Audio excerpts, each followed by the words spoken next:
I don't know. Right, let me set this little phone up so I can read your messages, because y'all, it's hot in here. I'm like sweating. Well, yeah.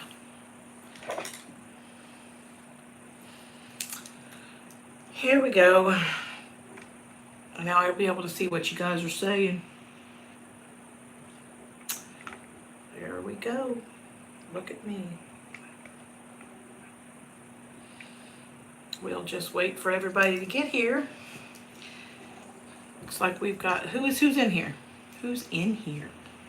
Is it just me? Am I by myself? Yay! Pursue You Coaching. Hey, do I know you? Tell me if I know you, because I don't know the names. Hey, Ann.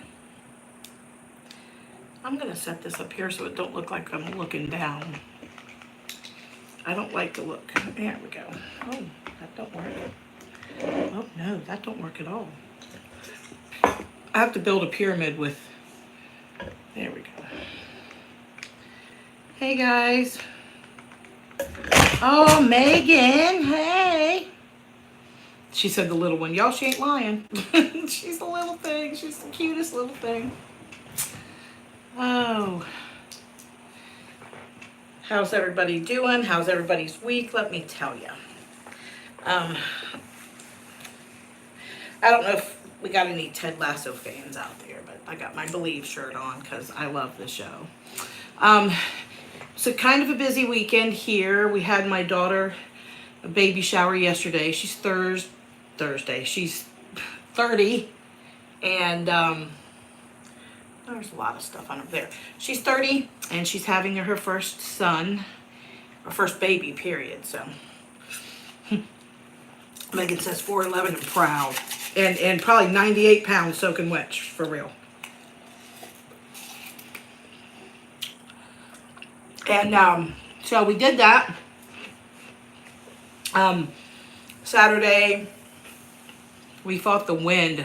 The wind was horrible, but we had to clean off the back deck because the house is small, and when there's more than 4 people in it, it feels like we're about to die. So we were trying to set some things out on the back deck, which we were successful in.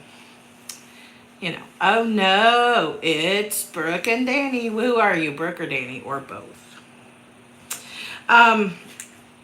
Yeah, so we had a pretty busy weekend. Lee and I did that. We had some intense fellowship. I call it intense fellowship. On Friday, he got on my nerves a little bit. Yeah, we were by ourselves in the house, and everybody was gone. It was the weekend. We had a lot to do, and he got on my nerves. We had some intense fellowship for a little bit. But it all came together at the end, and it was a nice night, and we got some good sleep. So, there you go. Hi, Danny. I have an MRI tomorrow. I'm not pretty excited about that. I'm just not. They at least let you listen to music, so I'll be able to close my eyes and get it over with and let them look at my head and be done. I'm not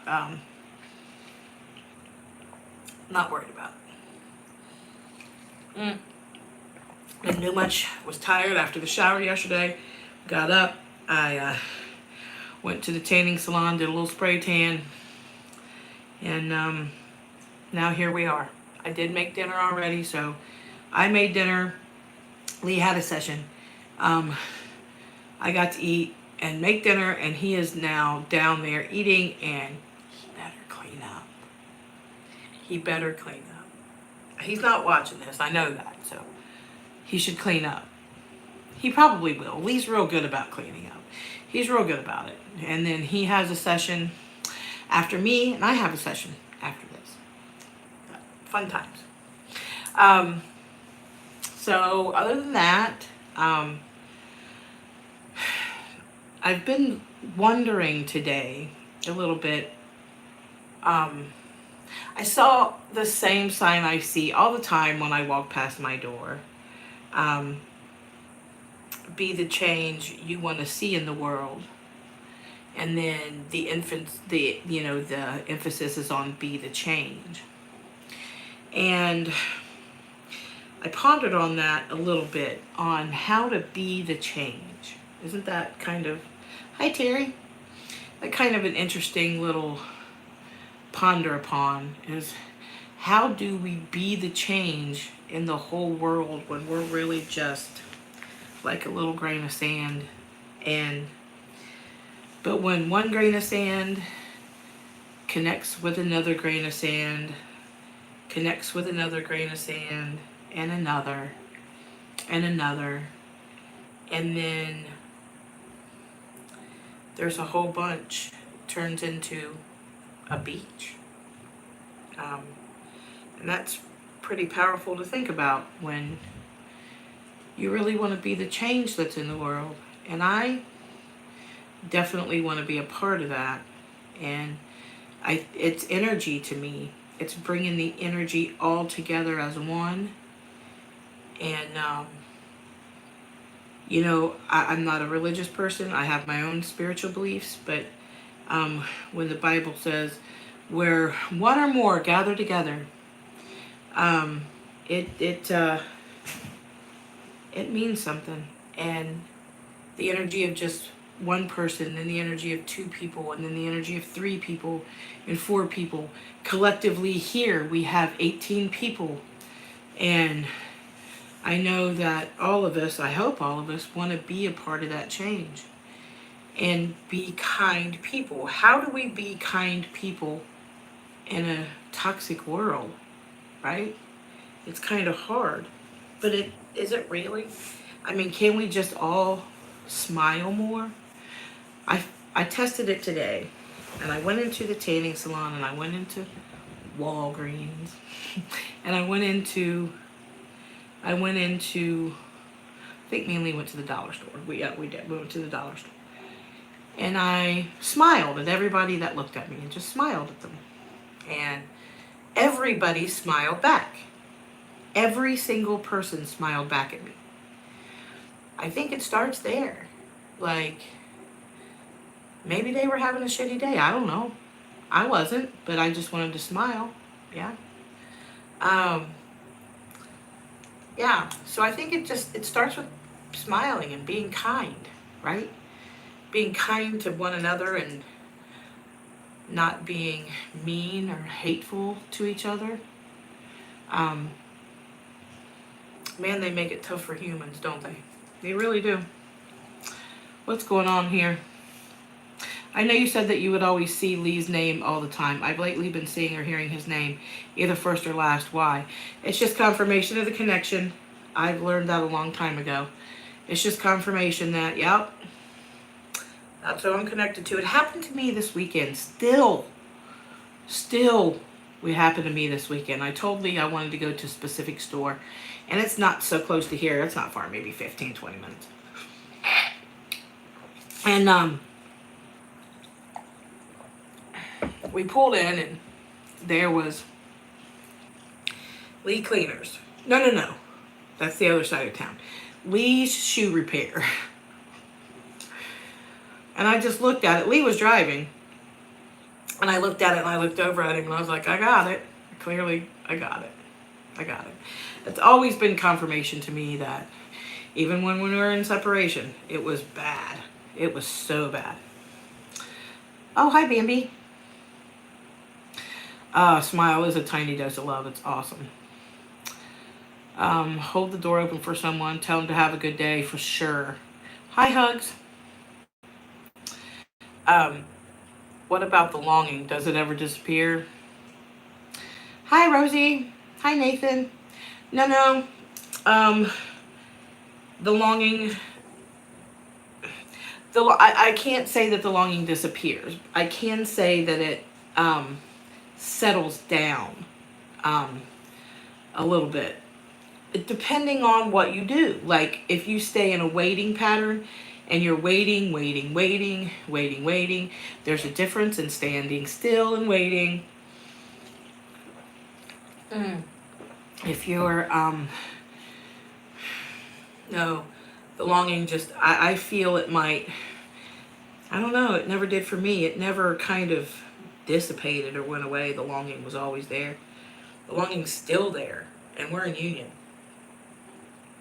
It's still there every day. Good evening, Summer. I always genuinely look them in the eye and smile, for sure. I gotta put my glasses on to read. Why? I don't know why it doesn't come up on the screen. I'm gonna push the button. Live chat. There you guys are. How do I handle my twin having false negative memories of me? He says, I did things that I didn't do, and then uses it against me when he's mad. Oh, who?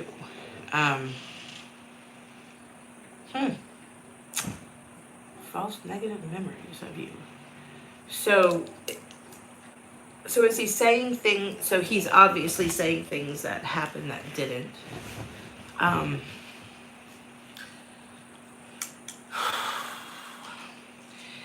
It's interesting that there's a person in my she's not in my life. She was in my life. She was a good friend of mine.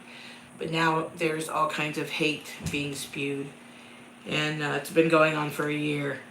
A long time. Probably over a year. Yeah. Yeah, it got pretty bad right after transplant. Yeah. But every time she did something, I would get angry and upset and wonder, why is she saying these things about me? And they're clearly not wrong. And while they weren't memories, they were things that she's made up. And I wondered what it is in me that's upsetting to me because they're not true. And I realized that it was my pride or my ego. Pride go? Pride go.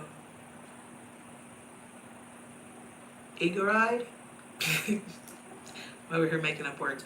My pride or my ego. And fear of judgment. What would people think about me?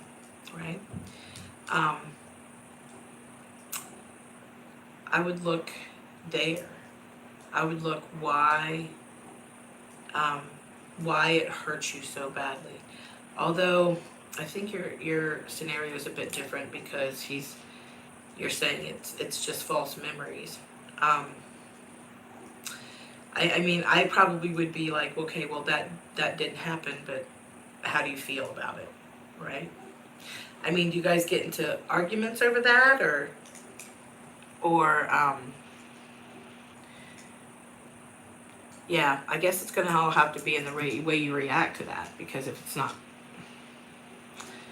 it's not true, then, you know, fearing of that judgment that someone might have, I've had that, you know what I mean? My former friend has a bunch of cronies that I don't even know these people, right? But they follow in her footsteps on the Sherry hate train, and I don't even know them. And it bothered me so bad, and then I wondered, why does it bother me? I didn't know those people in the first place. And their judgment of me is wrong. I would, start at pride and ego. Hi, Sharon. I gotta put my glasses on. I don't know why it goes away up here. It drives me nuts. Oh, there you are. There we go. Mine does this false memory thing too. However, I have found research showing it's because we act out of our subconscious autopilot, so we're not consciously aware of what we're doing. I haven't mentioned it to him because I can't argue memory versus memory without proof. He brings it up in an argument to use against me, and like, you're crazy, but I never even did the things he said. Man, you know what? Sometimes Lee's memory gets all wonky too, and I'm always going, that wasn't me. You know what I mean? I think we've been together so long, he thinks that everything happened to him in the past was me, and it just wasn't. And he had said something about going to see a movie with me, and I'm like, Lee, that wasn't me. I've never seen that movie. And he's like, I know it was you. I know it was you. But it wasn't me. You know, but I know it was you. Well, what year did the movie come out? It wasn't me. And, yeah, I don't know. I guess your reaction is just going to have to come from a place of love and compassion and understanding, and let him know that, hey, I can't react to that because it wasn't real.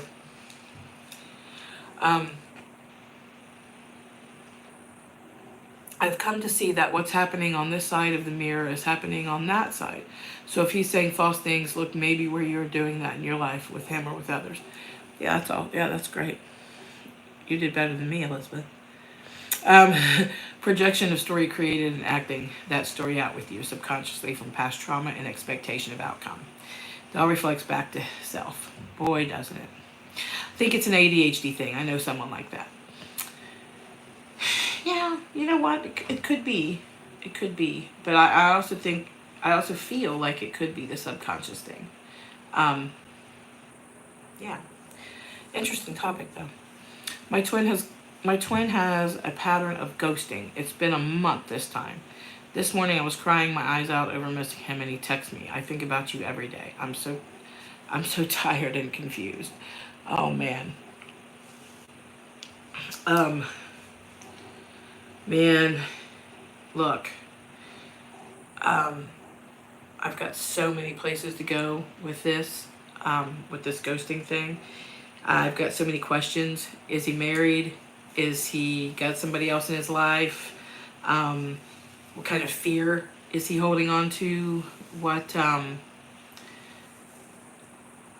what is keeping him from staying around? There's so many questions that,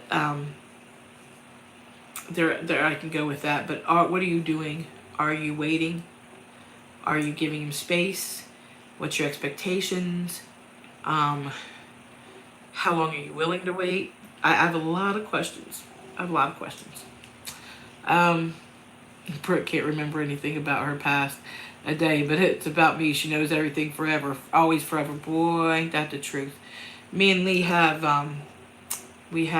intense fellowship, and he'll bring up something from like when we were dating. Like, is that all you got? That was from 1992. That happened in 1976. I was 6. You wasn't even there. Oh. Twin thing. It has to be. I'm like that apparently.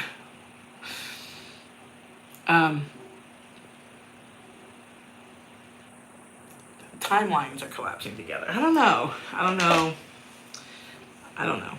about I'm not sure about the timeline thing. Yeah, I mean they do with me too, because also I have to stop and think, was that Lee? Was that year of the Lee? or it couldn't have been Lee.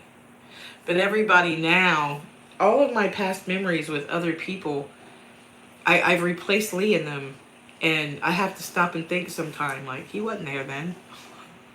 I mean, I guess he was, in a way, wasn't he? I mean, he was there, for sure.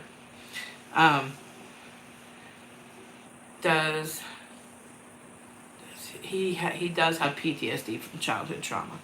You know what? That could bring on a whole new thing, you know? It could bring on a whole set of things that he's equating hurt with, right? You can say to somebody, you know, hey, your blue hair's starting to look green, and you know, and it's fine, but you can say to somebody who has serious like PTSD or self worth issues, hey, that blue hair is turning a little green, right? And it'll go right to their head, and they'll freak out and either start coloring and ruin it, or just lash out about how some bitch called them green hair, and then they take it to a whole new level. It's yeah, I've, obviously got, childhood trauma with sexual abuse. And Lee can say one thing and mean completely something else, but I'll take it a whole different way. Yeah, it very well could be that. I gotta read. He's not married. I'm not sure if he has someone. It's been on and off, and every time he comes back, I receive him. I'm just working on myself the best I can. He opens up and shuts down when I open up. It sounds fear-based to me. Actually, it's feeling that way to me. So, I would ask him what he fears, what his fears are. I would open up that way. What are your biggest fears? It's always a great conversation piece, right?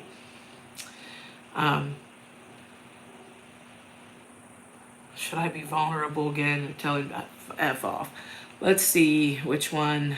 Let me see which one. Pattern of ghosting. You know what, Bambi? There's so many things that can hinder or grow that. I just wish I knew more about it, but I would have to tell you, don't make that decision from your head, make it from your soul. Feel that decision, because it's a pretty important one. Feel that decision, don't think about it. So if your body's telling you, if spirit's telling you to just stay vulnerable, in the meantime, if you find out that he's with somebody else, or obviously if he's asking for money or things like that, then don't mess with him. But I would feel. It's important that you feel and don't think. He said I sat in his yard in my car at 2 a.m. giving my horn repeatedly. Never happened. He's mentioning it. I got my car quietly and left. Huh. Honking your horn. Wow.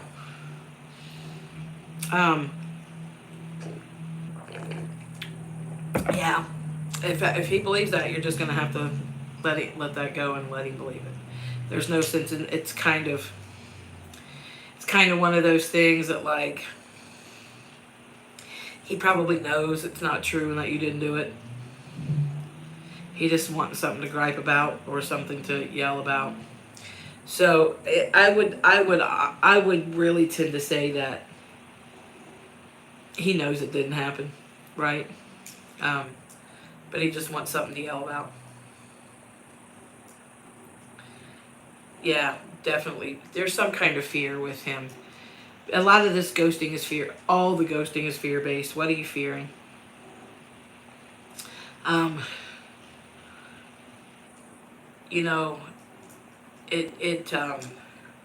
It baffles me sometimes that I actually went through these ghosting phases and didn't choke him.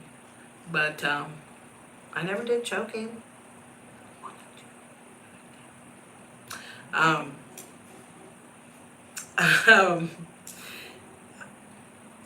The ghosting was hard. It's hard. I understand that. Hi, Sherry. I'm experiencing a lot of isolation while doing work on myself in the healing process. I voluntarily let go of the people that no longer fit in my life. Just uncomfortable. Yeah. Yeah, Kelsey.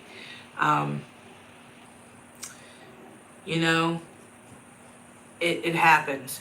And even I'm in union and I still feel that way sometimes because I've pretty much lost my biological my biological family over the twin flame thing. And I mean, I get it. It's hard as humans to understand the connection like this. It's really hard. But voluntarily let go of the people I no longer. doing inner work and doing self-work is going to be uncomfortable a lot of the time. You know, there were times when I wanted to feel isolated. I wanted to be isolated. I wanted to be out and away from everybody because I needed to process. And sometimes that's a part of the process, is the isolation. And breaking free from old people, places, and things is really important. Moving on and starting a whole new you, or just becoming you. That's the big thing. Becoming you and becoming who you are, or allowing yourself to just be who you are. A lot of people, a lot of human beings, I get it, we're all human, but we as spiritual beings can feel real uncomfortable sitting in a room full of humans that are living in their heads, right? Um, I would encourage a lot more meditation for you, and find some great music and just get lost in it, and then start taking yourself out. Start taking yourself out, doing what you love, doing things you love, and radiating your own energy and your real true essence, and that's where you're gonna find your connection, for sure. Um, let me sure. Let me see. Transition period. Do you have any advice? Yeah, that was pretty much it. I mean, take some time, be by yourself, and learn how to be yourself. That's part of what being isolated is when you're going in and doing inner work, is really learning how to be yourself, because we've put barriers on it and walls so much that we've learned to be what we're not, right? Um, we learn to calm it down, to dumb it down, and not say things and not be who we truly are. So, yeah, I would encourage you to work on just knowing who you are and being comfortable with her. And then start taking yourself out, girlfriend. My DM's ghosting brought up all my rejection and abandonment issues that begin with my parents. Same here. Same here. And usually when I was finding relationships before Lee, before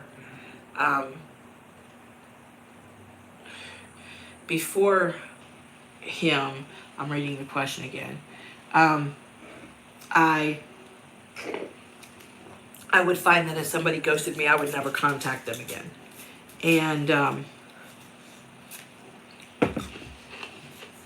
couldn't do that with Lee. And he probably brought him up, those abandonment issues, within me more than anybody else. And here I am. He actually helped me through a lot of those. My twin and I have not spoken since January, when we got into an argument that was unnecessary. I've been sad, and everyone can tell, but I deserve to be treated better. I agree with you. You haven't had any contact or communication since then? I mean, like, there were no apologies, and you know what, if he stormed off over something petty, or something that wasn't even that important, and then that's behavior that you really don't deserve. And don't think if he's your twin, that he won't be coming around. We have stayed longer in each other's lives as friends. The several times we attempted a relationship, it collapsed. We wouldn't speak sometimes for a year or two. Me and Lee tried that friend thing. You're a bigger person than I am. I couldn't do it. The longing and the passion was just too strong. It was all those years of, we can just be friends. Okay, we'll be friends.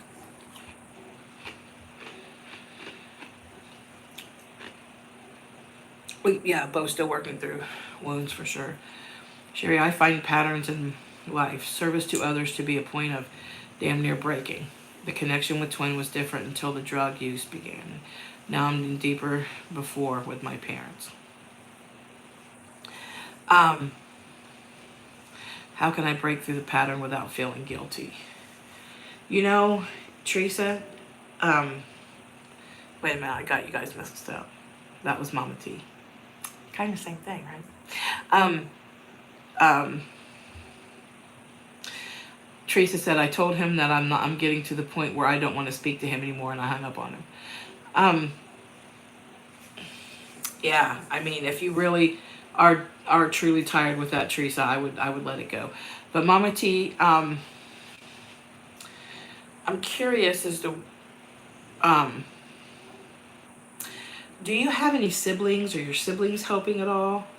And I'm not exactly 100% sure what's going on. I know that they're both sick, but are you the only caretaker? I'm wondering that. It's impossible for me to stay mad at my twin, and I've been the ice queen. I have a toxic ex-block to this day for 19 years and counting, but I can't stay mad at my twin. Hi Kelly. I can stay mad at Lee for a little bit, not for a long time, but for a little bit. And you're right, I can't stay mad at him. Friday night I don't know if I was mad. I wasn't mad. Maybe I was hurt. And I'm not sure exactly what that was about. I don't even remember, but I don't think I was feeling angry. I was feeling hurt because I went out to do something alone and stopped the store. When I came back, I didn't want to continue the intense fellowship. I just was like, yeah.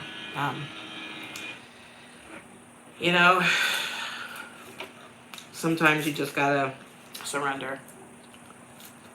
And if I don't eat ice, my mouth will get so dry, you guys.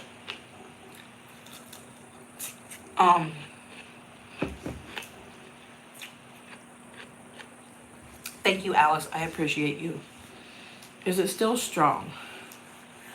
It is still strong. We met in 2007. He was in another relationship, so I could not be in a third party, so I stepped aside.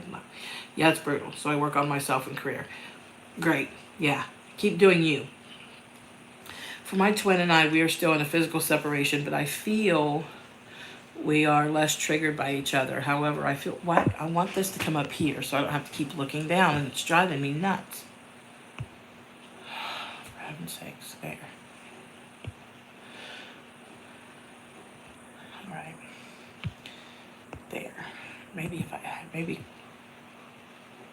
if I comment. I can't comment. I don't know. For my twin and I, we are still in a physical separation, but I feel we are less triggered by each other. However, I feel there are triggers coming up towards me with other people. Is this normal? Oh, yeah. Yeah. Yeah. Yeah, especially if you're in separation. The same trigger you're going to project on somebody else, or you're going to find in somebody else, for sure. For sure. And it can be an ant. Like like an insect. You know what I mean? It can be anything. It could be the dog, the cat, anything. It really is. It really is real. It really happens. It really is normal, Terry. It really is. It's interesting. Yes, for no, and I'm the only caretaker. Ooh, that's a shame. Yeah, that's a shame, especially going through all of the, the twin flame mess that you're going through. We gotta, is Steve around? I'm curious about that. Question. When you and Lee were solely texting or exchanging emails, did you or him ever speak in sorted codes? And did you ever have ways of speaking to each other that didn't make sense to the mind? Very much so. Have you heard Lee speak? This man speaks in tongues. I mean, in a language that hardly anybody understands. That's why I'm here. That's why I'm doing Ask Sherry, because sometimes people ask Lee and they're like, what? Yeah, Lee and I have sort of a communication that uses no words. Almost like ventriloquists. Can you take out the trash? did you need me to take out the trash? Yeah, it's very normal, happens a lot. And the codes are so confusing to other people, but we get it. You know what I mean? We're great at Pictionary. We don't even have to talk. We're great at, it's considered cheating in Pictionary, being a twin flame. If you've ever played Pictionary, you have that connection with somebody. It's fun. Been back and forth many years mirroring. I pushed before. Now I'm allowing. But deep down you knew they meant exactly what they said. Yeah, for sure. I think I'm caught up. We can see what they see, for sure. I mean, you know, I can feel what he feels. You know, just recently in the past weekend before, maybe it was the week, I don't know, time means nothing to me. I could feel that Lee got this, I got Lee this stuff for Christmas, and we should take that Act to Vegas. Twin Flames Pictionary tournament.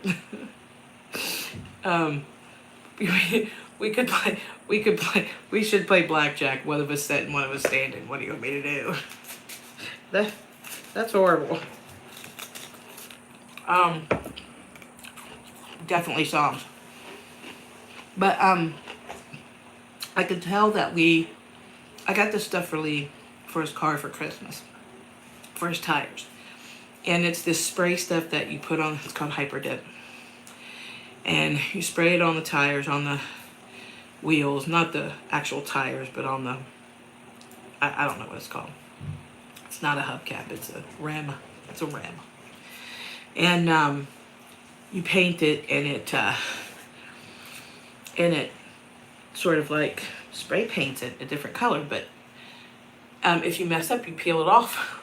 It peels off, right? So it's a pretty cool thing. But it was temperature sensitive, right? Don't use it during this time. You'll really mess up, all that. But I could feel his impatience. He wanted his tires done, and he wanted them done bad. And I felt it for days, and it was heavy, and it was driving me nuts. And he kept mentioning it. And I felt his impatience. I felt it. To the point where, you know what? The temperature was okay enough at this point. It was okay enough at this point, right? So we get out there, and he did the prep work, and you know, I'm on one side and he's on another. There's 4 cans. I'm doing the passenger side, he's doing the driver side. And I'm gonna tell you, my side looked great. It was awesome. I did what I was supposed to do. But y'all, his side was a hot mess. It was a mess. So much of a mess that we had to pull it off and order more and redo them. The point of this is, I felt his impatience, and I told him, I feel your impatience. I feel it.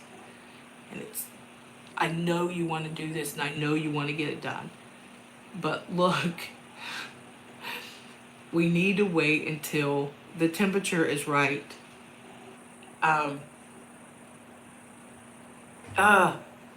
Anyway, we got it done. We got it finished. I don't know if there's no moral of the story there. Just, I can feel it. I'm experiencing that at the moment, speaking in codes. We're mostly texting, and sometimes out of nowhere he'll call me. I'm learning how to create space for him and for him to reach out to me as he feels. And that's perfect, Dallas. I'm doing my best not to force anything. I just desire more communication. Any tips? Yeah. You know what? When you're not texting, or when he's sort of slowed down in communication, text him something. Text him a deep question. You know, like, what is heaven to you? Or what is hell to you? Or what is connection to you? Those things. And you'll get the opportunity eventually to talk about communication. Just ask for more. Hey, I love communicating with you. Can we communicate more? I think it's great. Um, you're the cleaner one, right? Oh, I looked over at his side of the bed, and my side of the bed, you know, Lee's got issues. That's all I gotta say. Lee's got issues. He he's not. You know, he likes to keep the place clean. We both do. We both work on it. Lee helps me clean. We both work on the place, but he is a hoarder of water bottles, half junk water bottles, full water bottles, just water bottles everywhere. And the man collects cologne. I don't know why. I only like 1 cent, but he collects the cologne. And yeah, his side of the sink is way worse than mine. But Lee gets up and makes the bed every morning. I don't mess with it.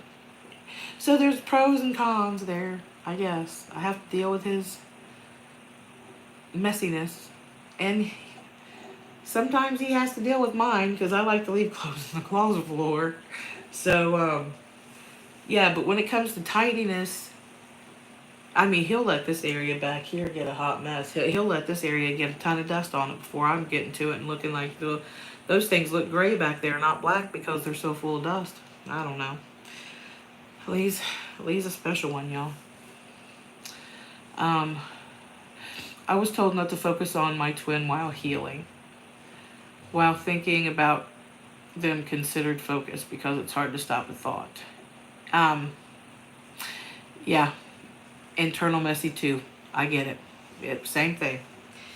Nah, I think it's opposite with us. I'm internally more messy than he is. For sure.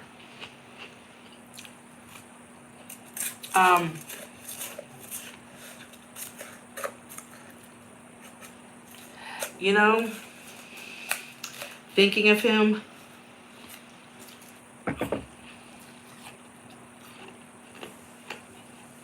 as long as you're not taking that thought and turning it into a story, as long as you're just walking by something that reminds you of him or something or a thought that comes to your head and you smile and you go on about your business, as long as it's not hindering you and your growth and your journey and what you're doing for you, then a thought is a thought, right? But when you turn that thought into a feeling, that's when you start to get in trouble and the focus starts to leave you and goes back onto them.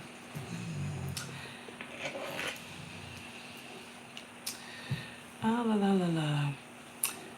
Alice, if he's a brick wall and answering, give him the space to answer to. No expectations that he will engage. And maybe even it's okay if you don't want to answer. I'll still be here kind of stuff. That's cool. Organized chaos. That's Lee. Organized chaos. That's Lee's outside. His insides. He has his moments. But he's pretty together.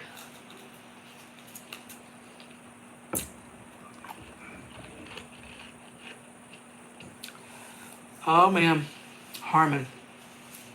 How do you walk the line of being loving and patient, a stayer, or a standstiller for the twin as they come and go? On one hand, if you want to be there, but on the other hand, you don't want to feel like a fallback. It starts. Here's the thing, and this ghosting stuff is very, very, very, very common.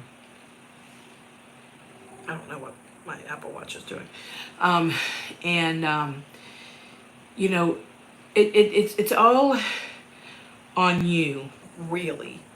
But then there's a part of that, there's a feeling involved, right? When you get that feeling like you deserve better than this, or this is crazy, why am I doing this? Why am I sitting back and waiting and waiting and waiting and waiting? Why am I only focused on this? It's been this long this time, this long that time, this long this time, this long that time. There comes a time inside you that says enough is enough, right? Everybody's line is different when it comes to that. When you start to feel like enough is enough, then enough is enough, right? Then it's time for you to do something about it and start finding the answers inside of you that are causing this th- that are causing this, feeling. You want to listen to yourself. It's super important. It's really important that you listen to yourself. There's a definite time when you know enough is enough, and that's when it'll be enough, right? Because every time you engage, yourself will beat yourself up, and that's not a very good feeling, and we don't want to stay in that at all.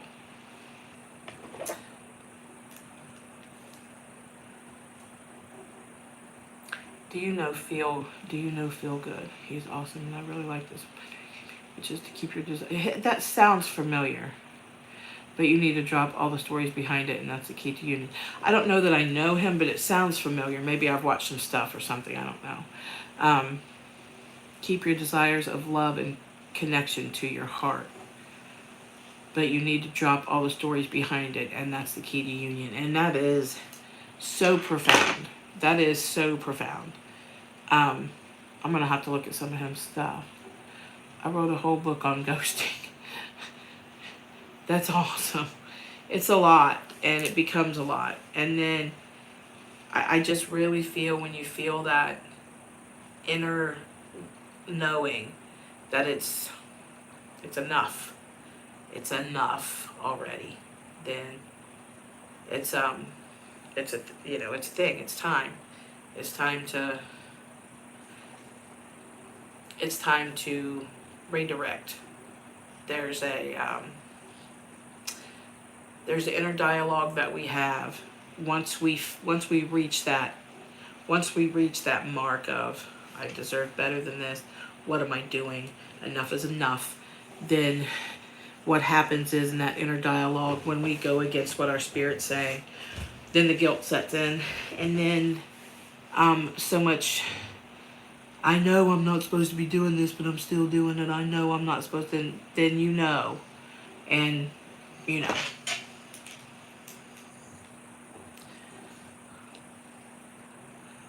I definitely reached the point of enough. I'm learning to accept people's choices. Choosing to stay married, choosing not to be in union, choosing to stay single, choosing to date others, choosing not to contact, no matter what. That's awesome. Waiting has always made me miserable. I feel his resistance to what is. Yeah, I agree with that. Yeah. Waiting is a very miserable place to be. There's a difference in standing still and waiting. And when you're waiting on something, right? And I find myself often waiting and realizing that I'm doing that. I do that when I'm downstairs doing something and Lee's working. I often wait for him to get done working, and so we can engage and have some conversation. And I found that when I was in separation, I waited and waited and waited and waited for him. And I had to snap out of it and realize that I was making myself so miserable, so miserable, so miserable. Just waiting for people who weren't waiting on me, waiting for things that weren't waiting on me. The one I was waiting for was me, my inner masculine, the union within. That's super profound too, because what you're waiting for, the answers are already in you. The answers are in there already. And you have to go in deep and figure out what it is you're really waiting on. Are you waiting for them to break through, or are you waiting for you to break through? Right? He and I are in a situationship. When I've had enough of the back and forth, I take space for myself. But then he comes back sad, and I fight myself on if I'm abandoning myself, allowing him to come in. Don't wait. I live my life. and that's great. But you know, when he comes back and you know that you're in a pattern and things are going to happen again, that's when it becomes an issue. When you can recognize that you're in a pattern and you know you're not probably supposed to be letting him back in, but here we are doing it again, and then the self sabotage really starts taking over. I mean, we we do the oddest things when we start self sabotaging because we know we're going against what our spirit says and we're doing the right thing. How do you know when you're feeling your twins' emotions during separation? Like how to tell the difference between yours and theirs. Um, I learned by I learned by sort of categorizing. Like I know I really don't feel that way. I don't really have an issue, so it must be him. Um, and when it came to our combined hurt, right? Um, you know, I still do that when I feel our combined hurt, then it's hard. It's a little bit harder to decipher because I would feel the same way he feels about something. You know, Lee and I have had, I think, maybe 2 intense fellowship episodes recently, and one was over a weekend, and I believe it was last weekend. I don't know. It wasn't this weekend because this was over my emotions. But last week, I think we were laying in bed and it was like a Saturday or Sunday afternoon, and we were able to sleep in and sleep late. And his Facebook Messenger was bam, bam, bam, bam, bam, bam. I mean, there was like 20 or 30 messages that came through, and I hit the roof. I hit the roof. Because it was the weekend and it was our time, and I didn't know. I mean, I knew it was a client. I just don't know. I don't know who, but I was angry because he answered, and it was our time. We were spending our time together, our time, and I was feeling hurt. And he was feeling like I was not trusting him. And that wasn't it at all. I was feeling hurt because the time that we were spending together, actually being able to sleep in, and, we were having pillow talk and just sleeping in and messing around, And then, the dinging was incessant. It kept on going and kept on going. And he ended up answering, and our time was over. And I felt hurt. He felt like I didn't trust him. He felt a little angry, and we were back and forth, but I was feeling him and he was definitely feeling me. And when you go to figure that out when you're in separation, right? When you feel a certain way, just, is it coming from him or is it coming from you? How are you feeling about it? How are you processing those emotions? Because some things I'll get angry about, he won't get angry about, but I'll feel angry and I know that it's me because he wouldn't be angry over something like that. So I guess it maybe time helps that a lot. And I know that I have a lot of questions and things here, but I have a session to get to, and so does Lee. And so I have to get off here. And but I thank you guys again for watching. And thank you so much for watching. And I'll be here again on Monday. Again, I'm doing, I believe, a medium reading, right? Hello, Gemma. I'm doing a medium reading right after this, so I'm still doing those. By the way, I will probably not be doing those a whole lot longer.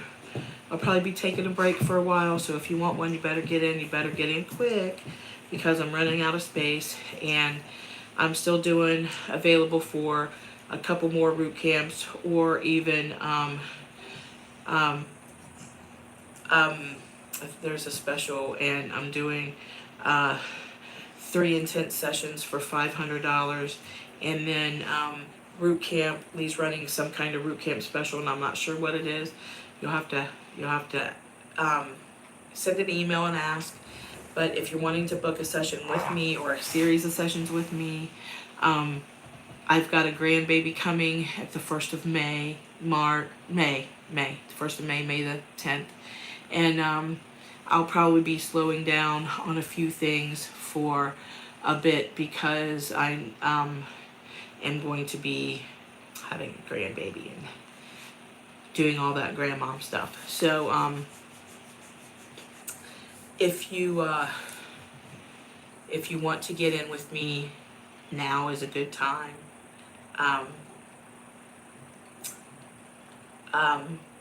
You can reach us at any of our email addresses, here on YouTube, on Facebook. Actually, I think we are going to start slowing down and even stopping answering our Facebook Messenger because of those things that happened last Sunday morning. So we are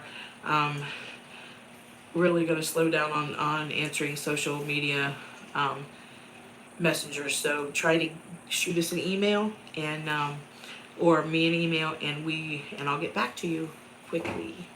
Thank you guys for watching, and Carrie, hey, I'm so happy you're here. I miss you. Thank you guys for watching. I have to go do some clearing because I'm getting ready to do a reading, and y'all are awesome. See you next week. Oh, and I hear the garage door. Here comes Lee. Look at that. Perfect time.